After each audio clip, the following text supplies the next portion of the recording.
been a long 8 months, but your boy is back. Yes, welcome back to When Discussion Strikes. I'm your host, Titus Peoples. And when I tell you this has been a very long journey to get back on air, thank you for being patient to all my fans out there. And I hope you all have been well during this quarantine. But we're doing something a little bit different today. As you would normally see, I'll be here with the guests, but not today. Today, guess who's the guest? Me. So, some inquiring minds would like to know 21 questions about Mr. Peoples. So, here we are. 21 questions. So, people would like to know what I was doing, where I've been. I've been at work. I just been doing a lot of things, keeping myself occupied. A lot of great things are in the works for 2021. But let's jump into these 21 questions. And I arranged them in a way that I'll be able to talk into detail about a lot of them. So let's start with the first question. What did you do during the pandemic? Took my black ass to work like every other person. Well, no, I cannot say that. Excuse me. That came off wrong. But I took myself to work. I came home, went to work. I was just very, very blessed to be an essential worker. So, yeah, all I did was work, try my best to stay creative.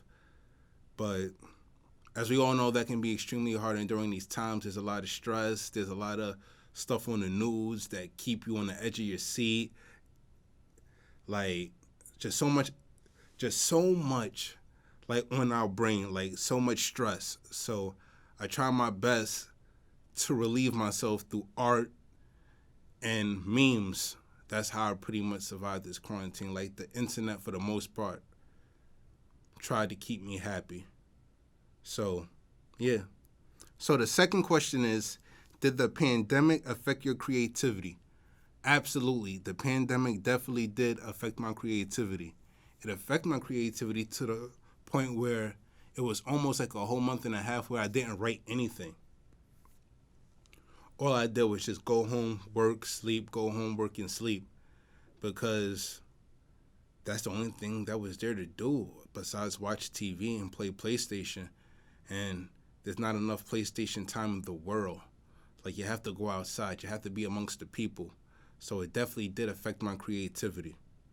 It affected my creativity a lot. So I'm not even going to sit here and lie. What else? I did get a lot done. I wrote a feature film, 2 pilot TV shows. But that was a few far in between. Like, there was weeks where I didn't even want to look at my computer. So, yeah. It definitely did affect my creativity. So the third question is, what makes a good screenplay? And that's a good question. And this is the first film question on this list of 21 questions. What makes a good screenplay? So, good stories make good screenplays. An excellent story makes excellent screenplays. So, it's all in the story. I'm a guy of detail, so I like detailed characters. I like high-end concepts. So what I look for in a screenplay is great characters and great banter amongst characters. I'm a guy of dialogue. I like dialogue. So I like dynamic dialogue. So if the dialogue is good, high concepts, to me, that's what makes a good screenplay. So, and what else? There's a couple other things that make a great screenplay. Locations, but the script has to be superb. Dialogue is very, very important, extremely important. So I would say that makes an excellent screenplay. Dialogue. Question 4. Tell us 5 facts about yourself that no one may know. Okay, 5 facts about myself that no one may know. I like to think of myself as a pretty transparent person, so I'm not too sure. 5 facts. Okay. I guess fact number one, I used to be 418 pounds. Fact number two, when I was a kid, I was in an R. Kelly music video. Fact number three, I lived in Pennsylvania for 2 years. Fact number four, my dad was a screenplay writer himself. And fact number five,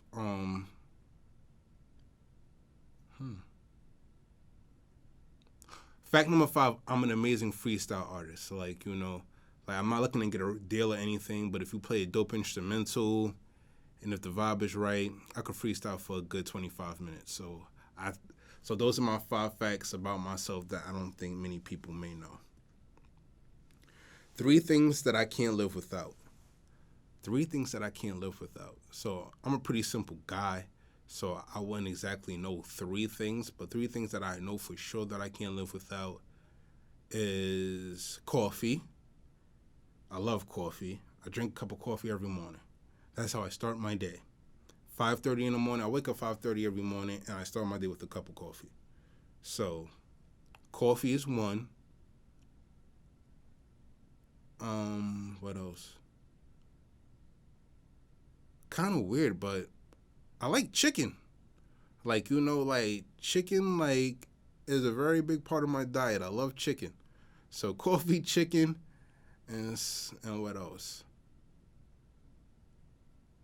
I would say a good joke, I like to laugh, so I can't go throughout the day without cracking a joke or somebody making me laugh. So, yeah, those are the 3 things that I say that I can't live without. Question number 7. Will you and Matt Vincini work together again? That's a good question. And I'm going to say yes and I'm going to say no. Because right now we're both in very different parts of our career right now. So, and Matt is doing a phenomenal job of what he's doing. And, Cattle Farmer streaming on Amazon right now. So please go check that out, The Cattle Farmer. Please, if you haven't checked it out already. Executive produced by myself, Titus Peoples. And directed by Matt Vincini.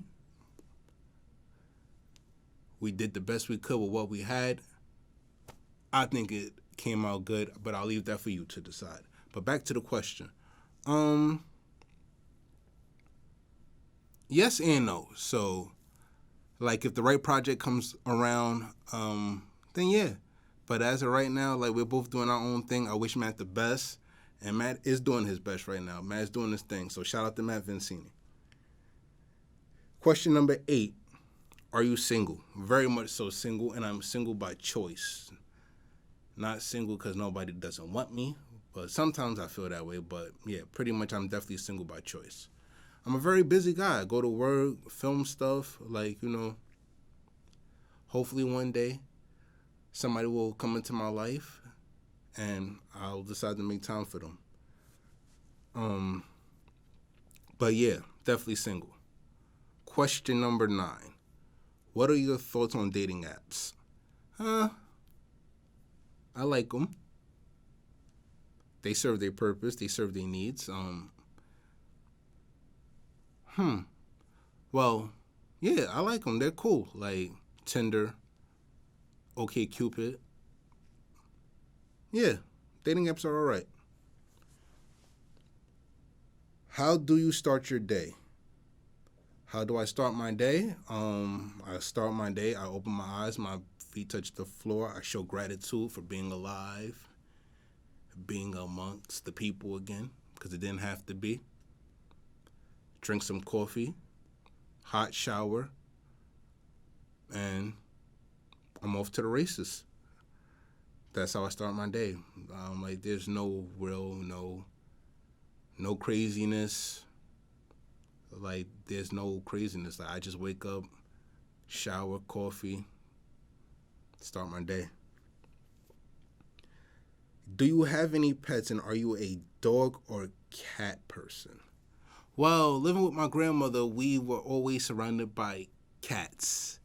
So my grandmother had a cat named Africa. And Africa was a cool cat. Africa. I don't know why they called her Africa. I might have to call my older sister and find out why she named her Africa. But like, hey, that was the cat's name. So there was Africa, and now we have Reese. Well, I live by myself, but like she has Reese. Reese, I don't know where they found Reese at, but Reese is probably the most gangster cat that I ever met before in my life. Like Reese will pop on you for no reason. Yeah, Reese is gangster shit. And then it was my boy Snowball. R.I.P. to my boy Snowball. Snowball was one of the best pets, and he's a dog. Snowball was dope. Like to chew stuff, pee in the house sometime, but that's what dogs do. But yeah, that was my dog for sure. No pun intended. But yeah, I'm a pet kind of guy. But if I had to choose between the two animals, I'm definitely gonna go with a dog. Cause cats really don't love you. Like cats are thugs. Question 12: hot chocolate or coffee? I love coffee, but depending on where I'm going for the hot chocolate is dope as hell. Hot chocolate is mad good. So it depends on where I'm going. Hot chocolate is where it's at. But I definitely start my day, as I just told you before, with a cup of coffee. So coffee is definitely my thing. Question number 13. How many blunts do you smoke a week? Oh, I would say this is fact number 6, because I don't smoke anymore. I don't smoke anything, cigarettes or weed, and I drink socially. So I'm not really, so I can't really speak on smoking blunts. But back in my 20s, if we're talking to Titus in his 20s, man, I could probably smoke Wiz Khalifa underneath the table if we're talking about Titus in his 20s. But Titus in his 30s, yeah. I try my best to keep myself clean. Like, you know what I mean? Smoking, hey, if you smoke, I might here to preach to you, tell you not to smoke. But for me, yeah, I'm too busy, preoccupied doing other things, trying to make my company, build my empire. And I feel that weed would slow me down. So, yeah, I'm not really doing that.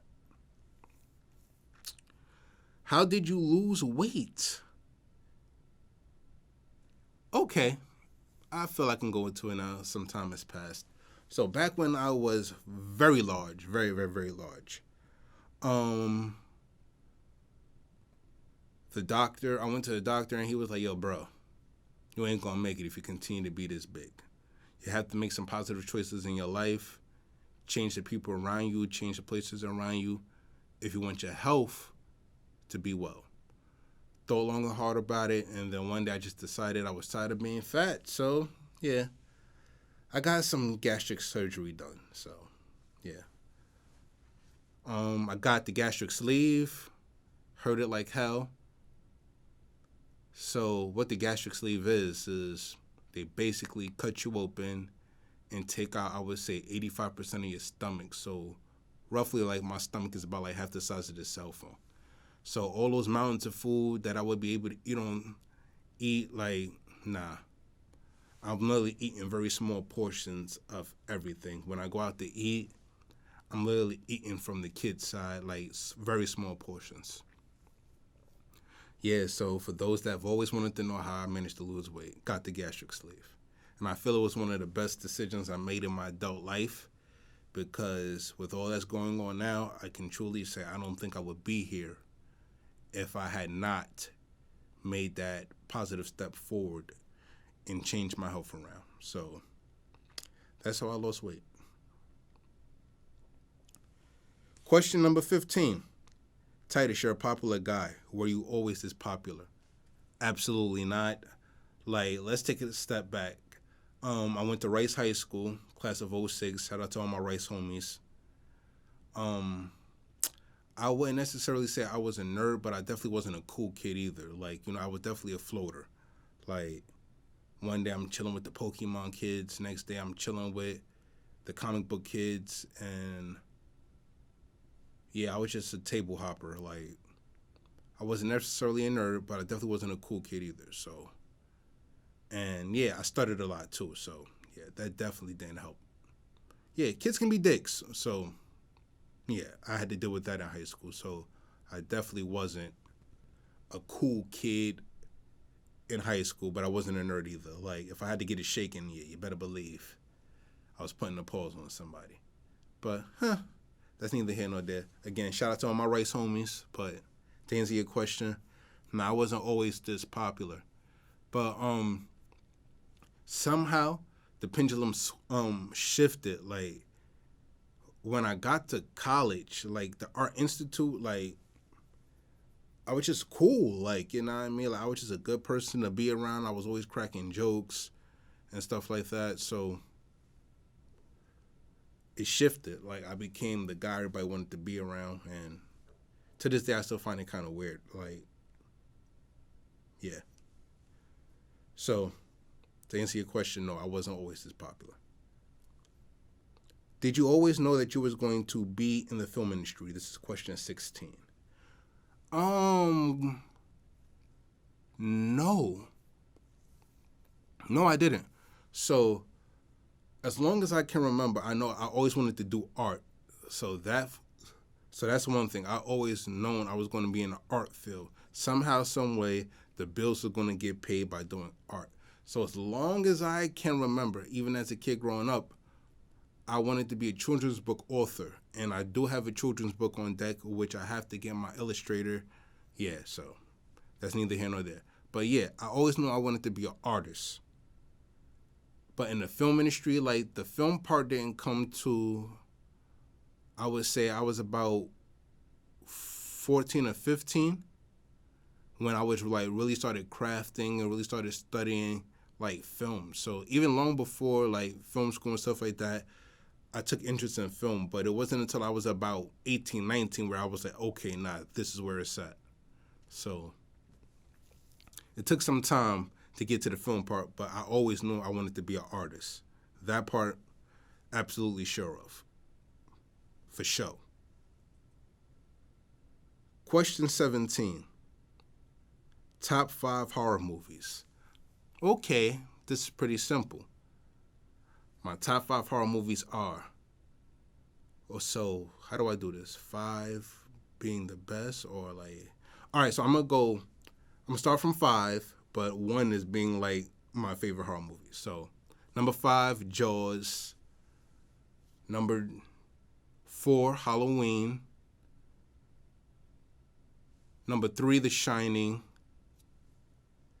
Number 2, man, I don't want to sound like every typical horror movie fan and say Friday the 13th. I definitely don't want to do that. The original Night of the Living Dead, number 2, and number 1, I would say The Exorcist. Yes, The Exorcist. Those are my top 5 horror movies. Yeah, so I'll tell you a little quick story about my horror movie experience. When I was about 6 years old, there was a kid named Travis that lived next door to me, and I was living with my other grandmother along with my Aunt Jackie. So I remember Travis always coming to me being like, yeah, man, I went camping. We went out this, we went there. And I used to be jealous, and I used to always ask my Aunt Jackie, why I can't go camping? She said, you want to go camping so bad? Watch this movie and you'll never ask me to go camping again. She put the VHS in my hand. It was a man with a silhouette in some woods. And I was like, Friday 13th TH. She was like, Titus, Friday the 13th. So me knowing how to work the thing, I put the tape inside the machine. I let it roll. Never asked to go camping after that again. Yes, Friday the 13th traumatized me, and that's part of the reason why my older sister cannot get me in the woods right now. So, yeah. Do you believe in ghosts? Do I believe in ghosts? Absolutely. I've had my own personal experience with apparitions and spirits. Yeah, I definitely do. I've seen a couple. Yeah, they are definitely there. Like the spirit world is definitely real. And there's a science to it too, because if you really think about it, you can't get rid of, until they cross over, like they have to stay here, so You can't get rid of it. It just transfers. Like, it's stuck until it's transferred. So, but yeah, I definitely do believe in the apparitions in the spirit world. Yeah, ghosts are very real. Cats and dogs could see ghosts too. I remember Reese always. I remember Snowball always barking in the house and stuff like that. So I used to always think to myself, "Oh, he's probably seeing something that we don't see." So I definitely believe in him. Question number 19. What was the last song you listened to? Oh man, the last song I listened to, well, the last album I listened to was on my way here to the studio actually, and it was King Von, R.I.P. to King Von, man. Like, yeah, that O Block album is pretty dope. I like it a lot, but his untimely demise, man, very talented young man, and R.I.P. to him. Send my condolences to him and his family. Very sad situation. Number 20. The earliest age that I met a celebrity. All right, so when you think of the word celebrity, you think of people you see on TV. So let me just backtrack a little bit and give some context to where I'm going with this. So my grandmother, Shirley, she was very active in the community. So she gave out turkeys, clothes, foster kid children. Like, she was very, very prominent in the community. So she used to go out to all these events with, like, people we used to see on TV, Charlie Ringle, see for Virginia Fields and stuff. So I remember seeing them on the news and stuff like that. So those are my early, like, oh, wow, like I saw him on TV. So, but those are not really like celebrities in a sense. But the earliest celebrity I remember meeting, again, like, I can't believe I'm telling this story. And I really don't like telling this story due to how his career unfolded and who he is now. But R. Kelly, like, you know, I was about 7 or 8. Yeah, I was about 7 or 8, and my grandmother found a way to get a group of kids to be in R. Kelly's video. At the end of the video, clapping in the park, singing some Gotham City. It was for the soundtrack for the Batman movie. I forget which one it was, but it was definitely R. Kelly with the bald head. Yes.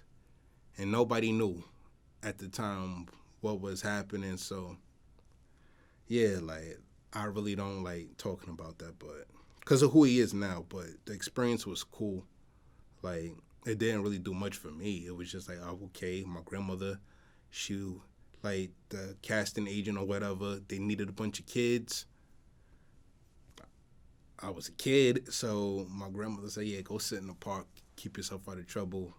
Listen, Titus, listen. I was hard-headed as hell, so listen, Titus, yeah. So, what was the worst date that you've ever been on? This is question number 21. All right, so the worst date I ever been on. The worst date I've ever been on. Oh, okay, so I've never told anybody this story. So this is the first time televised me telling this story. Yeah, man, it's pretty messed up, but all right, so this is how the story goes. So I met this beautiful young lady on Tinder. And this is like, I would say 3 months after my gastric sleeve. I'm kind of slim now, like, whatever. So we matched, messaged, it was cool. And things was going well. She looked the way she looked in the pictures. I was like, holy crap, this isn't no catfish shit. So I'm like, all right, cool. So we went to a nice Spanish restaurant, kind of high end. So we're enjoying the ambiance, the music, the drinks, the vibe is right. Young Titus is trying to seal the deal. Young Titus is really trying to seal the deal with this young lady. So, the evening is about to conclude. She goes, Titus, I'm about to go use the bathroom. So she wipes her mouth. Follow this story. She wipes her mouth. Put the napkin on the dish, her clean dish. Like, the food's gone. Like, she ate. Dishes cleaned out. So she wipes her mouth, napkin on the dish, goes to the bathroom. I'm sitting there, nice, good music, enjoying the vibe. The waiter comes, Mr. Peoples, will that be all? I was like, absolutely. He says, can I please clear your table? I said, absolutely. But please come back because she may want a drink, because we definitely spoke about her getting another drink before she left. So, table was cleared. I'm enjoying the music. Got my little drink in my hand. It's nice. Vibe is nice. Nice lights and everything. Dim. I'm dressed nice. She was looking good. And oh, man, this evening is going perfect. So I thought. She comes back to the table, and as she's walking towards the table, she begins to slow down. And when she gets to the table, she stops. She goes, Titus, where's my plate? So me not looking up at her, I'm just drinking. I'm like, oh yeah, I told the guy to clear the table. So then I'm still drinking. Like, I was like, yes, I told him to come back. So when I look up, she goes, where am I plate again? And I'm like,